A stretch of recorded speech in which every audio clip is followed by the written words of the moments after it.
As multiple wars in the Middle East appear unabated, Israel, the main defender and attacker on multiple waterfronts in the city of Gaza, Lebanon, Iran, Yemen and now Syria, has ordered the Israel Aerospace Industries, I.A.I. to mass-produce Arrow Missiles Interceptors in a very large numbers, with the Israel Ministry of Defense saying that the state of Israel has increased its defense spending for 2025 and 2026 to 42 billion new Israeli Shekels, which is approximately $12.5 billion.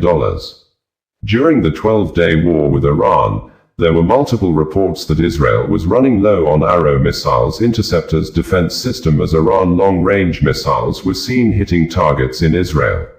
Aerospace observers said the advanced Arrow high-altitude defense systems are critical to countering long-range ballistic missile threats, like those launched from Iran during the 12-day war in June 2025. According to the Israel Ministry of Defense in a press statement on Thursday, the Director General of the Israel Ministry of Defense, IMOD, Major General, Reservist, Amir Baram, signed a production contract to significantly accelerate the serial production of Arrow interceptors at I.A.I, Israel Aerospace Industries.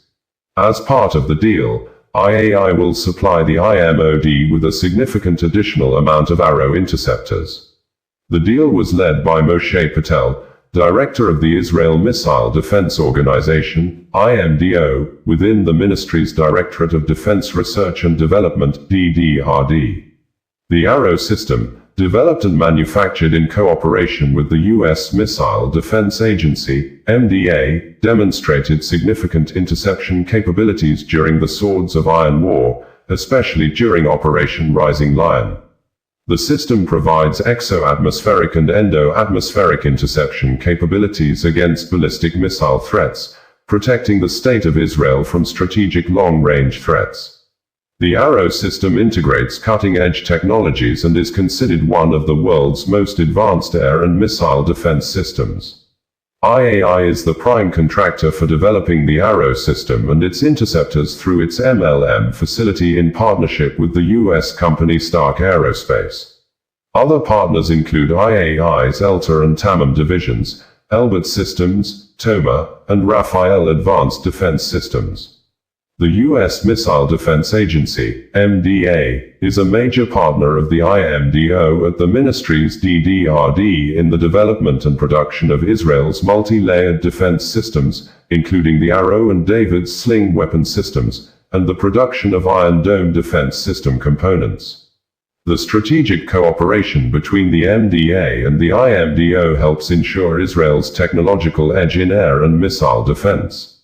Also on Thursday, Israel Aerospace Industries, I.A.I. in a statement said, Israel is reinforcing its defenses on all fronts, at full speed.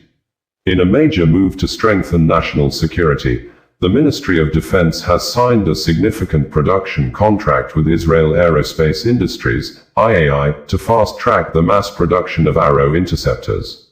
This strategic step will significantly increase production and expand Israel's interceptor stockpiles, ensuring the country remains fully prepared for both ongoing operations and future long-range threats. The Arrow system, designed to intercept ballistic missiles outside Earth's atmosphere, proved its unmatched performance during the recent defense campaign, saving lives and preventing widespread damage. As the lead developer and manufacturer, I.A.I is operating at full capacity in collaboration with trusted partners in Israel and around the world. Together, we're not only protecting the present, we're innovating for the future.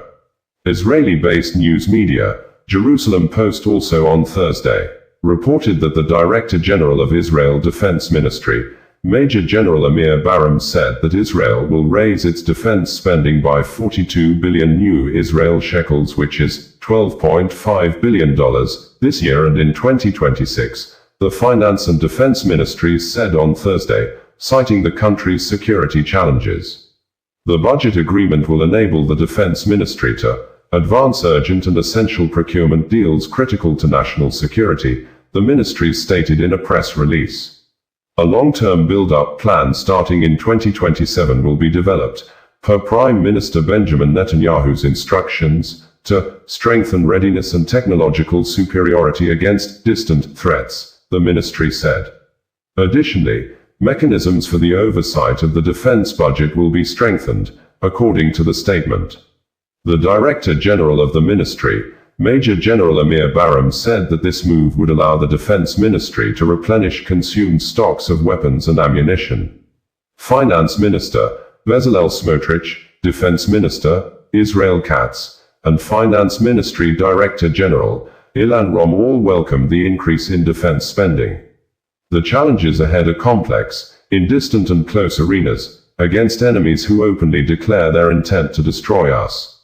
For this, absolute military, technological, and operational superiority is required, Katz said.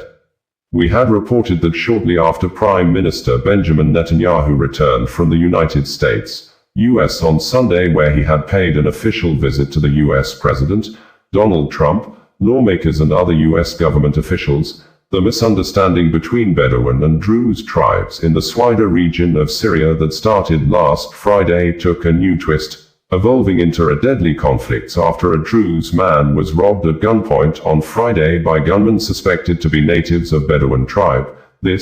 Druze residents in Swaida shortly on Friday mobilized, went after the people of Bedouin, arrested and detained a lot of natives from the Bedouin tribe, forcing the people of Bedouin to retaliate, and the conflicts led to mass killings, unabated. And on Tuesday, the Syria interim government soldiers entered Swaida reportedly to restore law and order, but Israel-based media reported that the Syria interim government soldiers, mostly members of the Hayat Tahrir al-Sham, HTS, assisted and joined the Bedouin militias to kill the people of Druze, and in a swift response, the office of the Prime Minister of Israel, in a press statement on Tuesday, said, the Prime Minister, Benjamin Netanyahu, and the Israel Minister of Defense, Israel Katz, have authorized the Israel Defense Forces, IDF, to attack Syria interim regime forces led by Syria interim President Ahmed Hussein al-Shara, who Israel Policy Forum, in a publication published in December 2024,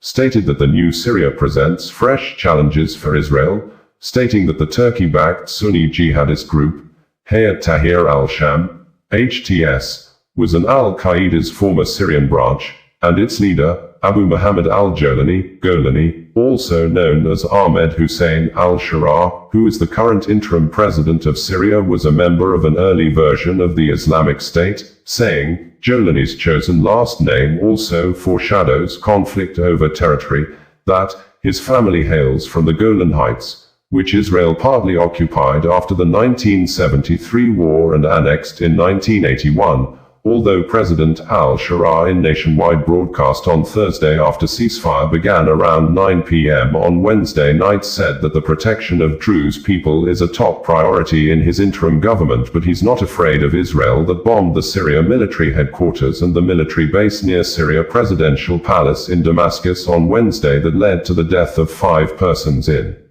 addition to more than 300 people killed. Less than a week, the new conflict ensued.